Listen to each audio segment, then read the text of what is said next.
We hear it all the time, right? Quantum computing is going to solve impossible problems. But what happens when we put that promise to the ultimate test against one of the most notoriously difficult challenges in all of computing? So today, we're going to separate the real-world performance from some of the futuristic hype. Okay, so first things first, let's really wrap our heads around the mountain we're trying to climb here. It's this classic puzzle that's, stumped the world's best minds and the fastest computers for decades. It's called the traveling salesman problem, or TSP for short. And on the surface, it sounds almost laughably simple, right?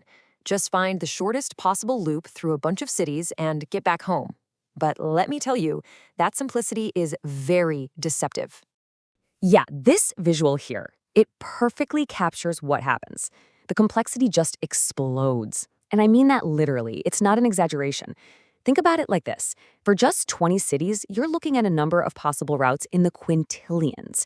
Bump that up to 30 cities, and suddenly there are more possible routes than atoms in the entire known universe. No joke. This, in computer science, is what's known as an NP-hard problem. It's this whole class of problems that just become impossibly difficult to solve perfectly as they get bigger. And yeah, this is exactly the kind of challenge that quantum computers are supposedly built to crush. All right, so let's bring in the challenger. Can the weird, powerful logic of quantum mechanics finally tame the traveling salesman? So you look at it on paper, and honestly, the contest looks like a total knockout. For a classical computer, the time it takes to find the perfect solution just scales horribly. It grows exponentially with every city you add, like you see in the formula here. But then you look at the quantum column. The theory says its time to solve grows way more slowly. See, the base of that exponent? It's 1.728 instead of 2. It might not seem like a big difference, but it suggests a massive, game-changing speed-up. Looks like quantum wins, right? Case closed. But, well, not so fast. Those theoretical numbers, that's exactly where the hype lives. To get to the actual reality of the situation, we need to start asking some much tougher questions. I mean, really, how solid are these claims? Is a theoretical advantage on a whiteboard the same as a practical, real-world advantage? As you're about to see, the answer is a big, fat no. So to cut through all that hype, we need a simple, clear way to grade the evidence. So here's the grading key we're going to use. It's pretty straightforward. Grade A means it's proven, it's demonstrated, it's undisputed fact. B is for stuff that's widely accepted. It's got some real validation behind it. C is for theoretical projections. These are ideas that work on a whiteboard, but they haven't actually been proven on real hardware yet. And finally, D is for things that are just, well, purely speculative. Okay, so now that we have our grading key, let's go back and reevaluate that first comparison. This time, we're not just going to look at the numbers. We're going to grade the claims behind the numbers. And wow, this scorecard tells the real story. Just look at the classical column. Solid A grades across the board.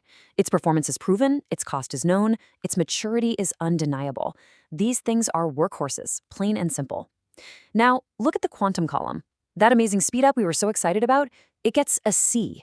Why? Because it's still just a theoretical projection. And that expected quantum advantage, that gets a D. It's purely speculative at this point. When we average out all these different metrics, the picture becomes incredibly stark. Classical computing gets an S++ grade. It's production ready, it's highly optimized.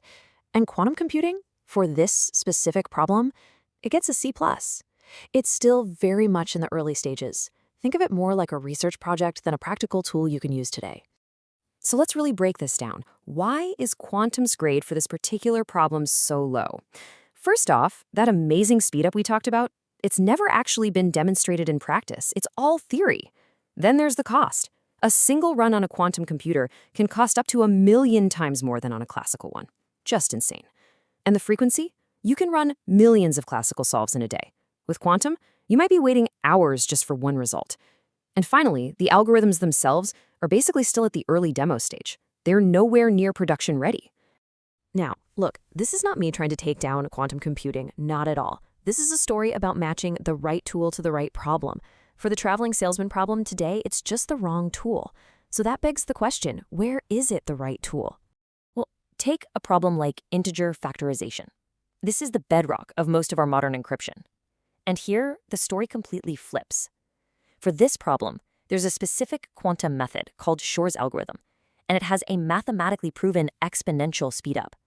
That earns it a solid A- grade, which makes it a very real, very serious long-term threat to all of cryptography.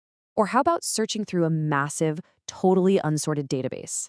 There's another quantum approach for that, called Grover's algorithm, and it provides a proven quadratic speedup.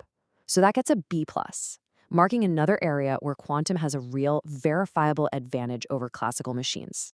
Okay, so after grading all the claims and comparing the different problems, what's the final verdict here? What's the big takeaway from all of this? This really brings us to the practical, actionable takeaways. For optimization problems like logistics or the traveling salesman, you should stick with classical methods for now. They just work better, period. But for future-proofing against crypto threats, you need to be keeping a very close eye on quantum's progress. And for those super complex simulations in chemistry or material science, the quantum promise is absolutely real, but it's still pretty far out on the horizon. The golden rule through all of this? Simple. Don't just believe the hype. Always ask for the grade behind the claim. So, just to put a fine point on it, for the traveling salesman problem, right now, in 2026, quantum computing is not a proven tool. It is a fascinating and still entirely theoretical promise. And that really leaves us with one final crucial question to carry forward. We live in a world that is just full of technological hype. And maybe the most important skill we can have is learning to tell the difference between a real, proven breakthrough and a speculative, unproven promise. And the key to doing that, it's to always, always look for the grade.